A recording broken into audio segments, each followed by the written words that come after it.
जैन सिंह पीछे वाले नाराज है क्या? उनको भी जैन सिंह।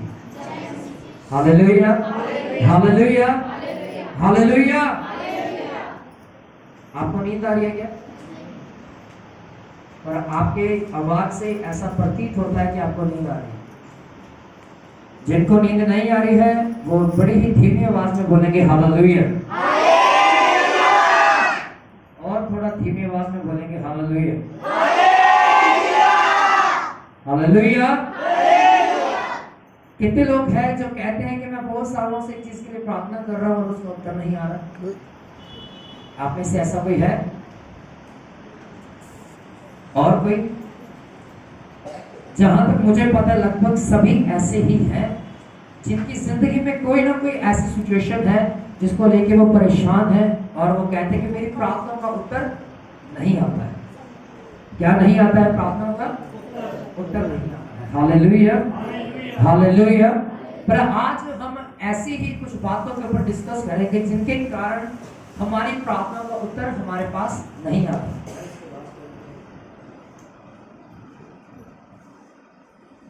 बिब्लिकली अगर हम देखें तो 20 ऐसे कारण हैं जिसके कारण हमारी प्रार्थना का उत्तर हमारे पास नहीं आता है। कितने? कितने? अपने पड़ोसी को कहो 20 कारणों के कारण हमारी प्रार्थनाओं का उत्तर नहीं आता।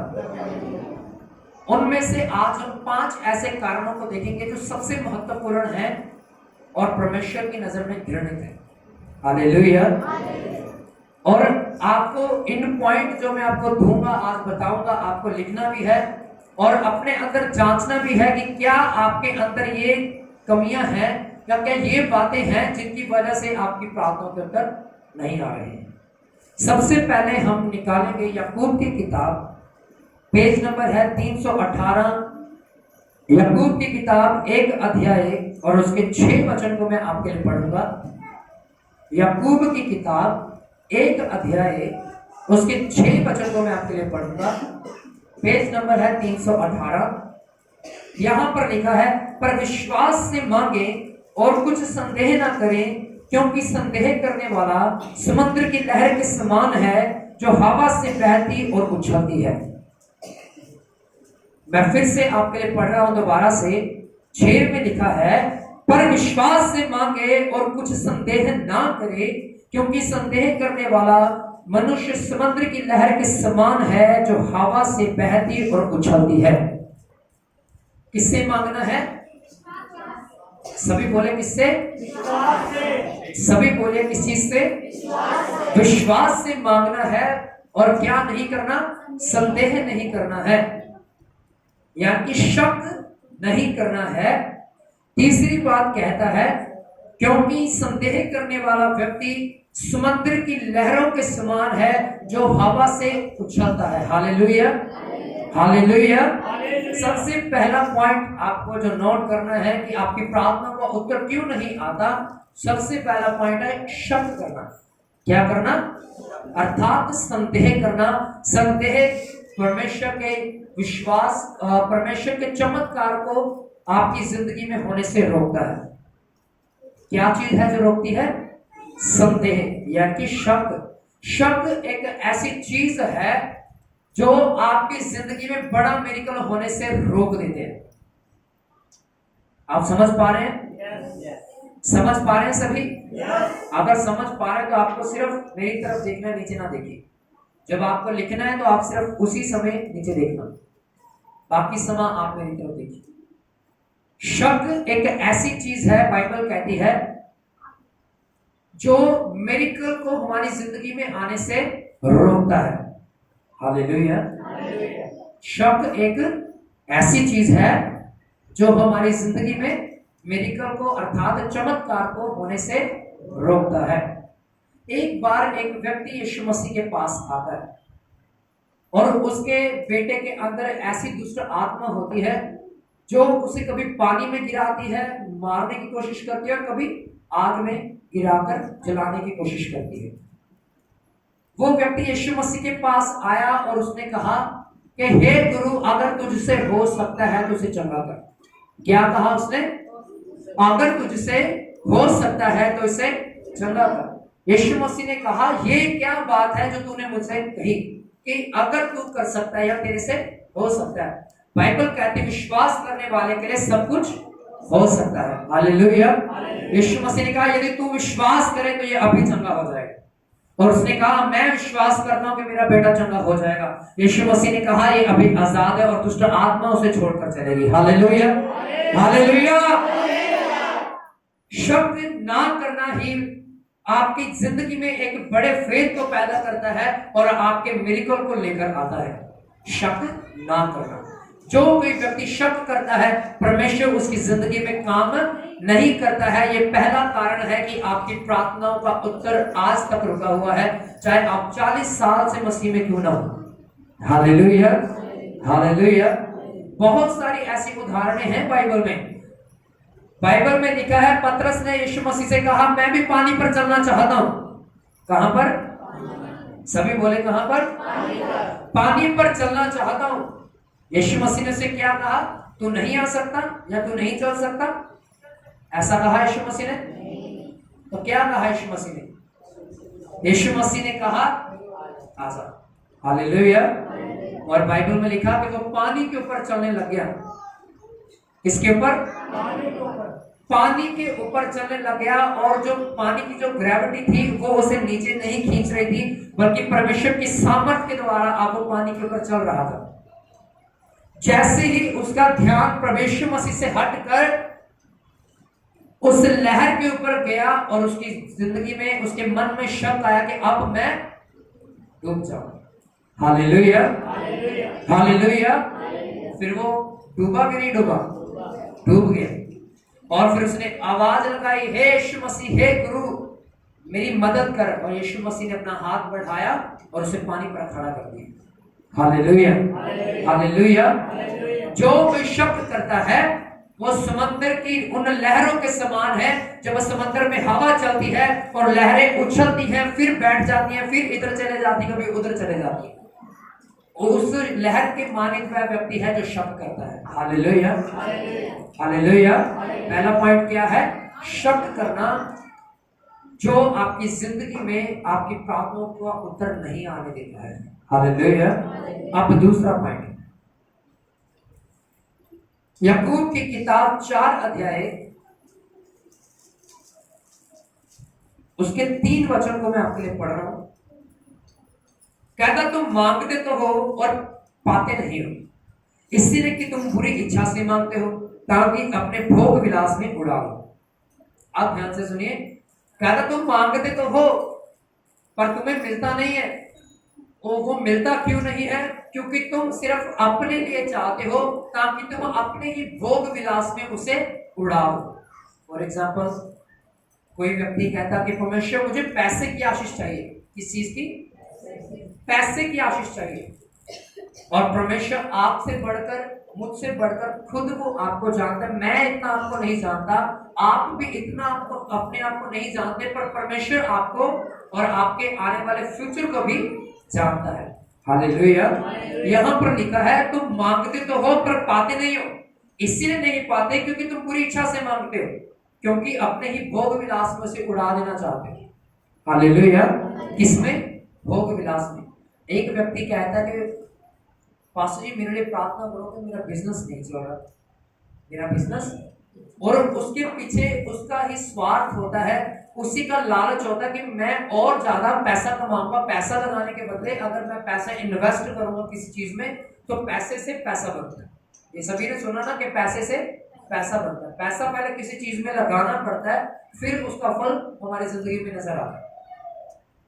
और कोई व्यक्ति अगर कहता है कि मैं बिजनेस में फलवंत होना चाहता हूं, तो अगर आप प्रार्थना इसीलिए करवा रहे हैं कि सिर्फ आपका बिजनेस ही बढ़े, तो वो नहीं बढ़ेगा। हालेलुया। पर अगर आप ये कहोगे कि परमेश्वर मेरे उस बिजनेस से मैं तेरी सेवा भी करूंगा, तो वो अद्भुत रीति से बढ़ेगा। हालेलुया। और उसे कोई रोक नहीं सकता है, क्योंकि बाइबल कहती है तुम मांगते तो हो पर पाते नहीं हो। इसीलिए नहीं पाते हो क्योंकि तुम स्वार्थ से मांगते हो। किस चीज से? बुरी इच्छा से मांगते हो। और अपने भोग विलास में उसे उड़ा दोगे। हालेलुया। जब आप ये कहना शुरू करोगे कि परमेश्वर मैं उस काम के जरिए, चाहे आपकी फैक्ट्री में आप जाते हैं, चाहे आप अपने बिजनेस में जाते हैं, चाहे आप अपने ऑफिस में जाते हैं, कहीं भी जाते हैं, तो आप यही कहें कि परमेश्वर उस जगह से भी मैं तेरी महिमा करूं, वो आप देखोगे कि परमेश्वर आपको अद्भुत रीति के साथ बढ़ाएगा। आमीन। हालेलुया। हालेलुया। अब मैं एक वचन आपके लिए और पढ़ता हूं, प्रेरितों की किताब 8 अध्याय और उसके 21 वचन को अगर किसी को मिल जाए तो वो पढ़ लीजिए। 8 अध्याय उसकी 21 नंबर पद को हम पढ़ेंगे। यहां पर लिखा है, इसीलिए अपनी इस बुराई से मन फिराकर प्रभु से प्रार्थना कर, संभव है वह तेरे मन का विचार क्षमा किया जाए, क्योंकि मैं देखता हूं कि तू पित्त किसी कड़वाहट और अधर्म के बंधन में पड़ा है। हालेलुया। मैं फिर से आपके लिए पढ़ूंगा 21 वचन को। इस बात में ना तेरा हिस्सा है ना भाग, क्योंकि तेरा मन परमेश्वर के आगे सीधा नहीं। इसीलिए अपनी इस बुराई से मन फिराकर प्रभु से प्रार्थना कर, संभव है तेरे मन का विचार क्षमा किया जाए। एक व्यक्ति यीशु मसीह अपना पतरस के पास आता है और वो कहता है, जब उसने देखा कि पतरस के हाथ रखते ही लोग पवित्र आत्मा से भर रहे हैं। क्या कर रहे हैं? किसके हाथ रखने से? पतरस के हाथ रखते ही लोग पवित्र आत्मा से भरते थे, उनके काम बनते थे, चंगे होते थे, लोग बड़े बड़े काम पतरस के द्वारा होते थे। वो अपना पैसा लेकर आया पतरस के पास। क्या लेकर आया? पैसा लेकर आया पतरस के पास और कहता है कि ये पैसा रख और ये वरदान मुझे भी दे, ताकि मेरे द्वारा भी लोग पवित्र आत्मा से भरे। पतरस ने क्या कहा? तू और तेरा पैसा दोनों नाश हो गए। क्या कहा उसने? तू और तेरा पैसा दोनों नाश हो जाएं, क्योंकि तूने स्वर्गीय परमेश्वर के वरदान को पैसों से खरीदने की कोशिश की है। हालेलुया। किसी से? पैसे से खरीदने की कोशिश की है। ये पैसे से नहीं खरीदा जाता, बल्कि घुटनों के बल आकर रात भर जाग जाग कर प्रार्थना करके परमेश्वर से दान और वरदान हासिल किए जाते हैं। हालेलुया। हालेलुया। पतरस ये कहने की कोशिश कर रहा था कि तू पैसे देकर, परमेश्वर को रिश्वत देकर तू उसके वरदानों को लेना चाहता है जो उसने मुझे दिए हैं। उसने कहा तू और तेरा पैसा दोनों नाश हो जाए। हालेलुया। हालेलुया। उसने कहा परमेश्वर के सामने तेरा मन सीधा नहीं है। क्या कहा उसने? 21 वचन को फिर से मैं आपके लिए पढ़ रहा हूं। लिखा, इस बात में ना तेरा हिस्सा है ना भाग, क्योंकि तेरा मन परमेश्वर के आगे सीधा नहीं है। हालेलुया। हालेलुया। याद रखें, हमारी प्रार्थनाओं का उत्तर इसीलिए नहीं आता क्योंकि हम गलत उद्देश्य से मांगते हैं। किससे? गलत उद्देश्य से मांगते हैं। हम उसके पीछे हमारी मनसा साफ नहीं है, परमेश्वर के सामने हमारा मन सीधा नहीं है, इसीलिए परमेश्वर हमारी प्रार्थनाओं का उत्तर नहीं दे रहा है। आपको क्या लगता है कि परमेश्वर बहरा है? आपको लगता है कि परमेश्वर आपकी आवाज को सुनता नहीं है? जब आप एक बार प्रार्थना करते हैं वो आपकी प्रार्थना को सुन लेता है। क्या कर लेता है? क्या सुन लेता है? प्रार्थनाओं को सुन लेता है। ऐसी क्या बात है कि फिर प्रार्थनाओं का उत्तर आने में देरी है? सबसे पहला कारण क्या था? शक करते हैं। दूसरा, बुरी इच्छा से मांगते हैं। हालेलुया। बुरी इच्छा का मतलब गलत उद्देश्य से मांगते हैं। अपने पैसे को सिर्फ आप अपने ऊपर लगाना चाहते हैं, अपनी शारीरिक अभिलाषाओं को पूरा करना चाहते हैं, पर परमेश्वर के लिए कुछ नहीं करना चाहते। अपने बिजनेस के द्वारा आप परमेश्वर के लिए कुछ नहीं करना चाहते, इसीलिए आपका बिजनेस नहीं चलता, इसीलिए आपके पैसे में आशीष नहीं है, इसीलिए आपके बच्चे बदलते नहीं। आप कहते तो हो प्रभु मेरे बच्चे के मन को बदल दे। आप ये क्यों नहीं कहते कि परमेश्वर अगर तू उसके मन को बदलेगा तो मैं इसे तेरी सेवा के लिए दे दूंगा, मैं इसे तेरी सेवकाई के लिए सौंप दूंगी। हालेलुया। आप ये कहते कि मेरा जो हस्बैंड है, जो मेरी वाइफ है, वो बदल जाए, उसकी जिंदगी में जो पाप है वो निकल जाए। आप ये क्यों नहीं कहते कि परमेश्वर अगर इसकी जिंदगी से पाप निकल गया तो इसे मैं तेरी सेवा में दे दूंगा। हालेलुया। ये कहने का मतलब ये नहीं सिर्फ इस चर्च में छोड़ के चले जाए। कहने का मतलब ये है कि उसे कहना कि भाई तू मसीह यीशु की सेवा कर, अपना पैसा, अपना तन, अपना मन लगा के परमेश्वर के भेजे चल। Hallelujah, hallelujah. आप समझ पा रहे हैं? हालेलुया। कितने लोग समझ पा रहे हैं? अब कट जाए क्या? पंखा बंद करो, पंखा बंद करो भाई, आवाज नहीं सुनती। अब जो तीसरा कारण है वो आपको मिलेगा पहला पत्रस 3 अध्याय। सभी निकाले पहला पत्रस 3 अध्याय, उसके 7 वचन को अब मैं आपके लिए पढ़ूंगा। ये थोड़ा सा कड़वा लगेगा भाइयों को खास करके। वैसे ही हे पतियों, तुम भी बुद्धिमानी से पत्नियों के साथ जीवन निर्वाह करो और स्त्री को निर्बल पात्र जानकर उसका आदर करो, यह समझकर कि हम दोनों जीवन के वरदान के वारिस हैं, जिससे तुम्हारी प्रार्थनाएं रुक ना जाए। मैं फिर से आपके लिए पढ़ूंगा, ध्यान से सुनिए। मैं फिर से आपके लिए पढ़ूंगा, ध्यान से सुनिएगा। आपका ध्यान मेरी तरफ रहे। लिखा है, वैसे ही हे पतियों, तुम भी बुद्धिमानी से पत्नियों के साथ जीवन निर्वाह करो, स्त्री को निर्बल पात्र जानकर उसका आदर करो, यह समझकर कि हम दोनों जीवन के वरदान के वारिस हैं, जिससे तुम्हारी प्रार्थनाएं रुक ना जाए। जिससे तुम्हारी प्रार्थनाओं का उत्तर ना रुक जाए, जिससे तुम्हारी विनती जो आपने परमेश्वर के सामने की है वो रुक ना जाए। आज जो एक पति है वो अपनी वाइफ को तुच्छ जानता है। क्या जानता है? तुच्छ जानता है। इसको नहीं पता है ये तो 5,000 कमाती, मैं 15,000 कमाती। कहते कि नहीं कहते? हालेलुया। हर बात में स्त्री को पीछे रखा जाता है, एक लेडीज को पीछे रखा जाता है। पर आपको पता है, आप जिस भी चर्च में जाओगे उस समय आपको स्त्रियां सबसे ज्यादा मिलेंगी। आप कभी भी नोट करो, अपनी चर्च में देख लीजिए, चाहे यहाँ पे 100 बंदा बैठा, उसमें से 70 तो लेडीज ही बैठी होती है, यहाँ 50 तो लेडीज ही बैठी होती है। हालेलुया। जिससे कोई कुछ जानता है, परमेश्वर उसे ऊंचा करता है। Hallelujah, hallelujah. याद रखे, जो पति अपनी पत्नी का आदर करना नहीं जानता है वह परमेश्वर की सेवा नहीं कर सकता। वह व्यक्ति कभी भी फलवंत नहीं हो सकता जो अपनी पत्नी का आदर नहीं करता है, क्योंकि बाइबल कहती है स्त्री को निर्बल पात्र जानकर और यह समझकर उसके साथ जीवन को निर्वाह करे, क्योंकि हम दोनों ही परमेश्वर की संतान है और स्वर्ग राज्य के अधिकारी हैं। ऐसा करने से तेरी प्रार्थनाओं के उत्तर भी लगातार आएंगे। Hallelujah, hallelujah.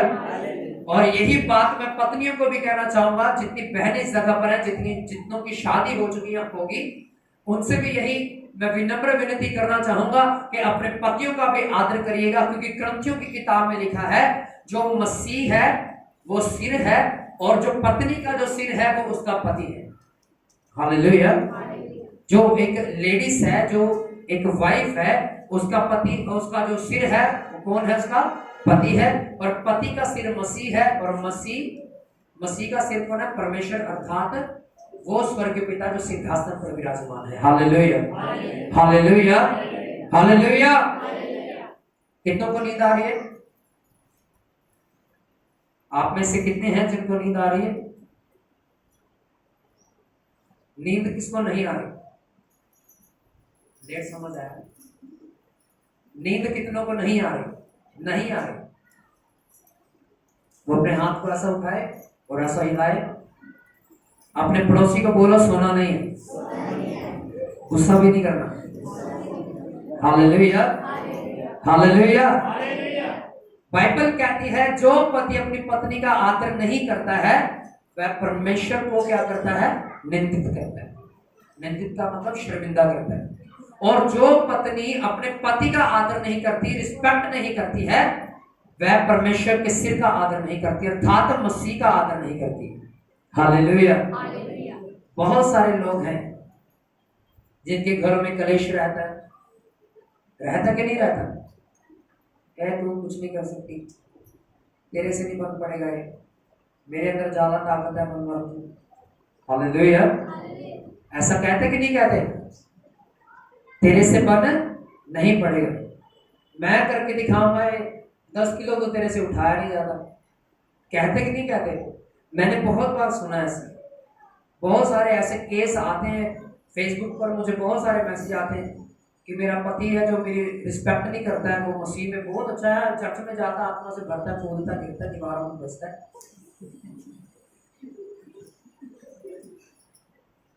हालेलुया। पर जब घर में आ जाता पता नहीं उसको पवित्र आत्मा कहाँ चल जाता है। हालेलुया।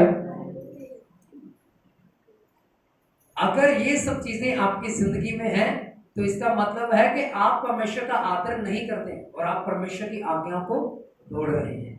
हालेलुया। चर्च में ही आत्मा से भरे रहना काफी नहीं है, पूरा हफ्ता भर आप क्या मसीह के साथ अच्छी रीति से चलते हैं, परमेश्वर इस चीज को देखता है। हालेलुया। हालेलुया। बीते दिनों में हमारी एक मीटिंग थी शिमलापुरी में, वहां पे मुझे फोन आया, मीटिंग थोड़ा लेट स्टार्ट होनी थी, तो एक बहन का मुझे मैसेज आया कि भाई मुझे आपसे बात करनी है। तो मैंने बोला कोई बात नहीं, आप मुझे फोन कर लीजिएगा। कहती आप अभी फ्री हो? मैंने बोला अभी तो मीटिंग स्टार्ट होगी। कह रही 10 मिनट ही लोगी। मैंने बोला चलो कर लीजिए आप फोन। उसने ऐसी ऐसी बातें बताई अपने पति के बारे में, मुझे हंसी भी आ रही थी और गुस्सा भी आ रहा था। हालेलुया।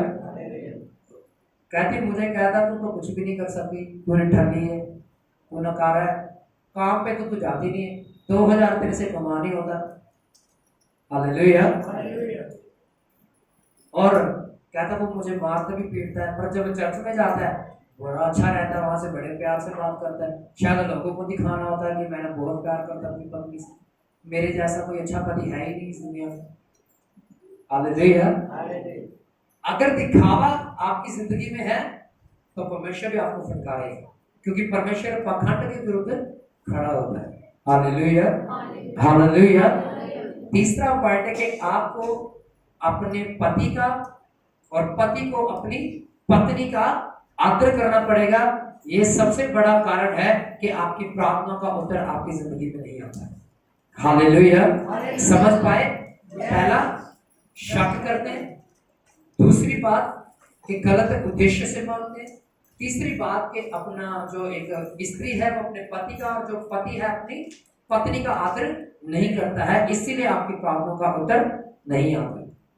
चौथी बात, मरकुस की किताब 11 अध्याय उसके 26 वचन को अब मैं आपके लिए पढ़ूंगा।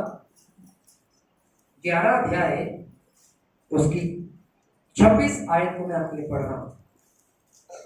यदि तुम क्षमा ना करो तो तुम्हारा पिता भी जो स्वर्ग में है तुम्हारा अपराध क्षमा ना करेगा।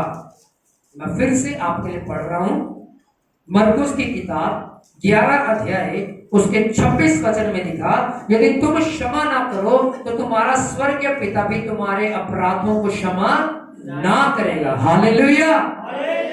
कितने हैं जो अपने दुश्मन को देखते हैं और गुस्सा आता है उन्हें? सच में ईमानदारी से हाथ उठाओ। एक भी नहीं है क्या? और कोई? हाँ, ईमानदारी से उठाओ, फिर क्या उठाओ उठाओ। अभी भी बहुत ऐसा ऐसे कर रहे हैं, सोच रहे उठाओ तो ना होगा, बेइज्जती ना कर देगा। जिन्हें गुस्सा आता है अपने विरोधियों को देखकर, अपने दुश्मनों को देखकर, वो अपना हाथ उठाओ ऊंचा ऐसे। जिसकी एक कच्छ सही सलामत है, फटी नहीं है, वो पूरा हाथ उठाओ है।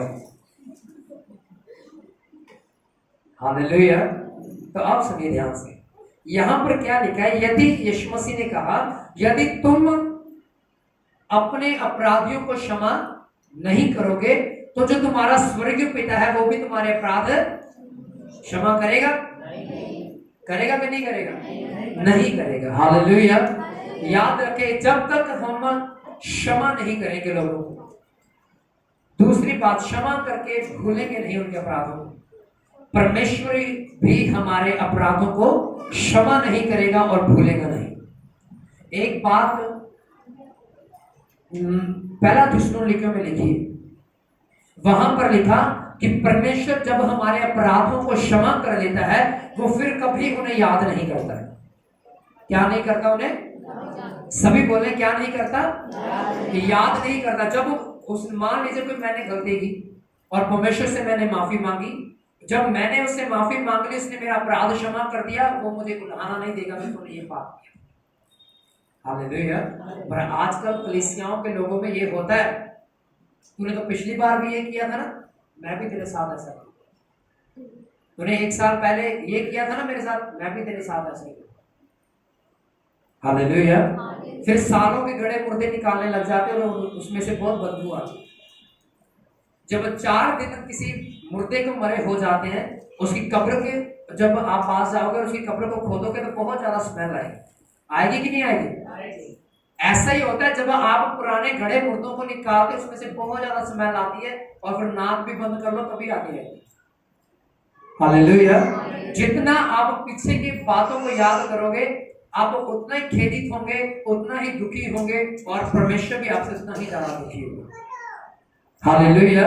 याद रखें, जब तक आप अपने अपराधियों के अपराध क्षमा नहीं करते और क्षमा करने के बाद उन्हें भूलते नहीं हैं हमेशा के लिए, परमेश्वर भी आपके अपराध क्षमा नहीं करेगा और आपके गुनाह जो आपने किए वो कभी भूलेगा नहीं। हालेलुया। और जब आपका सिंहासन के सामने आपका न्याय हो रहा होगा, फिर वो भी आपके गड़े मुर्दे याद करवाएगा, ये देख इतनी तारीख को तूने ये पाप किया था, इतने दिन में तूने ये पाप किया था, इतने समय पर ये तूने पाप किया था। हालेलुया। याद रखें, ये कहानियां नहीं है बाइबल की, न्याय होगा और सबका होगा। आमीन। हालेलुया।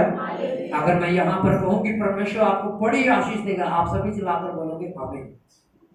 पर जब मैं यहाँ पर कहूँ कि परमेश्वर आप सभी का न्याय करेगा, तब आप आमीन नहीं कह सकते।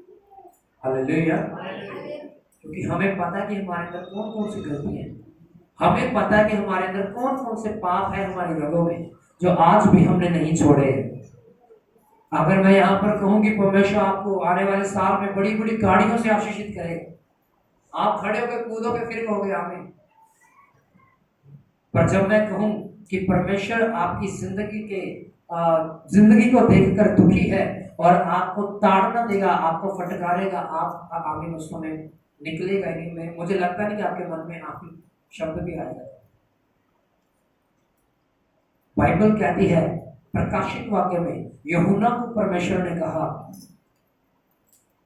मैं उन लोगों को जो मसीह में चलते हुए भी मसीह में नहीं चलते, मसीह में आ जाने के बावजूद भी मसीह के जैसा काम नहीं करते, मैं उन्हें ऐसा भड़कूंगा कि इस पृथ्वी पर से उनका नाम मिटा दूंगा।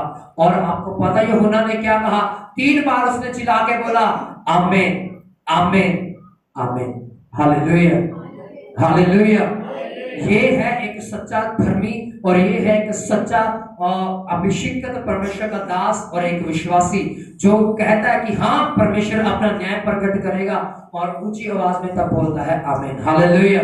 वो सिर्फ आशीष के ऊपर ही आमीन नहीं बोलता, वो सिर्फ आशीष और बरकत के कलमे के ऊपर ही आमीन नहीं बोलता, बल्कि उस समय जब परमेश्वर कहता है कि मैं अपनी कलीसिया का न्याय करूंगा, वो उस समय भी चिल्ला के बोलता है आमीन। Hallelujah, hallelujah. याद रखें, ये चौथा पॉइंट है कि जिसके कारण हमारी प्रार्थनाओं का उत्तर नहीं आता है, जिसका नाम है माफ ना करना और माफ करके भूल जाना। Hallelujah, hallelujah. अब एक आखिरी और लास्ट पॉइंट, यशायाह नबी की किताब 59 को क्या कहते हैं? 59। आइए हम निकालें यशायाह की किताब, उसका 59 अध्याय, उसके 1 वचन को अब मैं आपके लिए पढ़ता हूं। यशायाह की किताब 59 अध्याय 1 वचन को मैं आपके लिए पढ़ रहा हूं, ध्यान से सुनेगा सभी। नहीं मिला नोट कर लीजिए, घर में जाकर पढ़िए, सभी मेरी तरफ देखिए। लिखा है, सुनो यहोवा का हाथ ऐसा छोटा नहीं हो गया कि उद्धार ना कर सके, ना वह ऐसा बहरा हो गया है कि सुन ना सके, परंतु तुम्हारे अधर्म के कामों ने तुमको तुम्हारे परमेश्वर से अलग कर दिया है, तुम्हारे पापों के कारण उसका मुंह तुमसे ऐसा छिपा है कि वह नहीं सुनता। पांचवा पॉइंट है, अगर आपकी प्रार्थना का उत्तर नहीं आ रहा है तो उसका है कारण हमारी जिंदगी में, हमारे जीवन में बदी है, अर्थात पाप है। बदी है, और बदी का मतलब है गलतियां हैं। दूसरी बात, पाप के होने के कारण हमारी प्रार्थना का उत्तर नहीं आ रहा है। मैं फिर से आपके लिए एक वचन को पढ़ रहा हूं। लिखा, सुनो यहोवा का हाथ है ऐसा छोटा नहीं कि वह उद्धार ना कर सके, ना वह ऐसा बहरा हो गया है कि सुन ना सके, परंतु तुम्हारे पापों के कामों के कारण जो तुम करते हो, तुम्हारे परमेश्वर ने तुम्हारा परमेश्वर तुमसे अलग हो गया, और तुम्हारे पापों के कारण उसका मुंह ऐसा फेरा गया या छिप गया कि वह सुनता नहीं। हालेलुया। आप तो कहोगे कि यीशु मसीह का वचन कहता कि मैं तो पापियों को सुनता हूं। एक एग्जाम्पल मैं अभी आपको देता हूं। दो व्यक्ति मंदिर के बाहर खड़े होकर प्रार्थना कर रहे हैं। कितने? अपने पड़ोसी को बोलो, दो व्यक्ति। अच्छे से बोलो, दो व्यक्ति। कितने व्यक्ति बाहर चर्च के खड़े होकर प्रार्थना कर रहे हैं? एक व्यक्ति चर्च के अब अंदर आ गया, एक बाहर खड़ा है। एक चर्च के अंदर आ गया, एक जो चर्च के अंदर खड़ा है वो कहता, प्रभु यीशु या परमेश्वर, मैंने कोई पाप नहीं किया खुदा, मैंने कोई गलती नहीं की, मैं दशमांश भी देता हूँ, भेंटे भी लाता हूँ, सारे हदिये परमेश्वर तेरे भवन में लेके आता हूँ, गरीबों को दान भी देता हूँ, पैसा भी देता हूँ, मैं प्रार्थनाएं भी कर रहा हूँ, उपवास भी कर रहा हूँ, मैं व्यवस्था को भी मान रहा हूँ, सब कुछ कर रहा हूँ, प्रभु मैं पापी नहीं, मैं पापी। पर एक व्यक्ति चर्च के बाहर खड़ा होकर कह रहा है, परमेश्वर मैं अपनी आंखें तेरी ओर नहीं उठा सकता, मैं अपने सिर को तेरे सामने झुकाए हुए हूँ, अपने घुटनों के बल पे खड़ा हुआ हूँ, परमेश्वर मेरे अपराध मुझे माफ कर दे, मैं ऐसा नहीं कि खुदावंद यहोवा कि मैंने पाप ना किया, मेरी जीवन में पाप है। और जो चर्च के अंदर बैठ के प्रार्थना कर रहा है कहता मेरे अंदर पाप नहीं है, मैं इस वाले के जैसा नहीं हूं जो मेरे पीछे खड़ा है, मैं इसकी तरह नहीं हूं दशमांश नहीं देता, मैं इसके जैसा नहीं हूं कि ये पापी है, पाप करता है, बुरे बुरे काम करता है, गाली निकालता है। पर जो पीछे खड़ा वो कहता प्रभु जी मैं इसकी तरह धर्मी नहीं हूं, मैं पापी हूं। हालेलुया। मैं क्या हूं? पापी हूं, मेरे जीवन में पाप है, मुझे क्षमा कर। अब परमेश्वर की नजर में धर्मी कौन गिना जाएगा? जो अंदर खड़ा है, जो बाहर खड़ा है? जो बाहर खड़ा है। क्यों? क्योंकि उसने अपने आप को परमेश्वर के सामने समर्पण करके अपने पापों का अंगीकार कर लिया। Hallelujah, hallelujah. याद रखें, ये पांचवा पॉइंट एक ऐसा पॉइंट है जो हर एक की जिंदगी में होता है, हर एक व्यक्ति की जिंदगी में होता है। हाँ, कई ऐसे हैं यहाँ पर भी होंगे जो शक नहीं करते हैं, उनकी प्रार्थना को उत्तर आता है, अपना बुरी मनसा से नहीं मांगते, उनकी प्रार्थना का उत्तर आता है। अपनी पत्नी का, अपने पति का भी आदर करते होंगे, उनकी प्रार्थना का उत्तर आता है। चौथी बात कि वो माफ भी करते होंगे, भूल भी जाते होंगे, उनकी प्रार्थना को उत्तर आता है। हो सकता है कि पांचवा पॉइंट आपकी जिंदगी में हो, पांचवा जो अभी हमने वचन पढ़ा है, शायद वो आपकी जिंदगी का हिस्सा हो, इसलिए वो आपकी जिंदगी में परमेश्वर अपनी आपकी सारी प्रार्थनाओं का उत्तर आपको नहीं दे रहा। Hallelujah, hallelujah.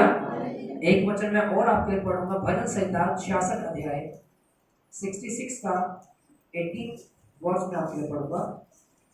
66 अध्याय उसके 18 वचन को मैं आपके लिए पढ़ूंगा। लिखा है, यदि मैं मन में अनर्थ की बातें सोचता तो प्रभु मेरी ना सुनता, परंतु परमेश्वर ने तो सुना है, उसने मेरी प्रार्थना की ओर ध्यान दिया है। धन्य है परमेश्वर जिसने ना तो मेरी प्रार्थना अनसुनी की और ना मुझसे अपनी करुणा दूर कर दी है। मैं फिर से आपके लिए 18 पढ़ूंगा। यदि मैं अपने मन में अनर्थ की बात सोचता तो प्रभु मेरी ना सुनता। अगर मैं अपने मन में अनर्थ की बातें सोचता तो प्रभु मेरी ना सुनता। प्रभु मेरी, सभी बोले प्रभु मेरी। कब? अगर मैं अनर्थ की बात सोचता, अनर्थ की बात अपने मन में सोचता। ये दाऊद कहता अगर मैंने परमेश्वर के सामने विनती की है और मैंने अपने मन में अनर्थ की बातें नहीं सोची, मैंने किसी के बारे में बुरा नहीं सोचा, मैंने शुद्ध मनसा से परमेश्वर से मांगा और उसी की महिमा के लिए मांगा है। इसीलिए परमेश्वर ने मेरी प्रार्थनाओं का क्या दिया है, उत्तर दिया है। Hallelujah, hallelujah. आप समझ पा रहे हैं? पहला पॉइंट, कितनों ने पॉइंट लिखे हैं? सभी ने? आप में से कितनों ने इन पॉइंटों को लिख लिए? लिखा नहीं है यार?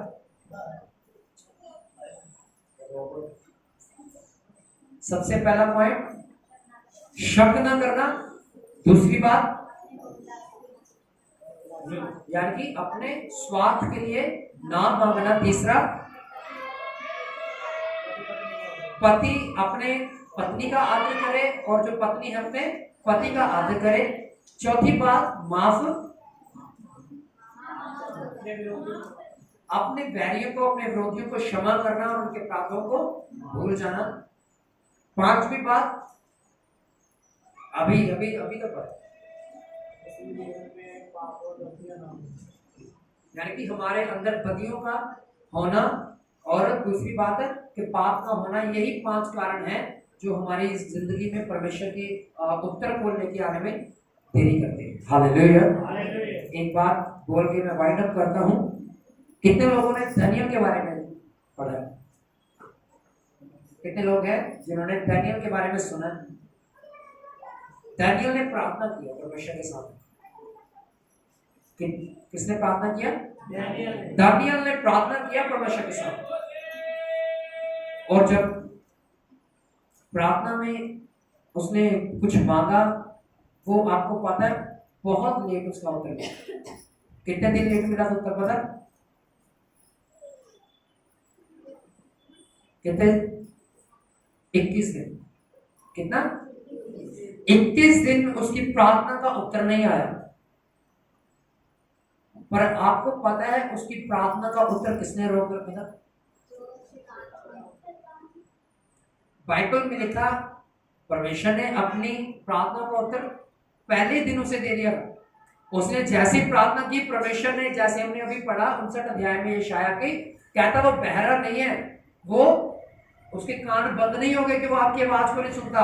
उसने आपकी आवाज को सुन लिया। आपने जब एक बार उसके सामने प्रार्थना किया, उसने आपकी प्रार्थना को सुन लिया और उसका उत्तर उसने भेज दिया। पर अब एक कारण है जिसकी वजह से आपकी जिंदगी में वो प्रार्थना का उत्तर आने में देरी हो रही है।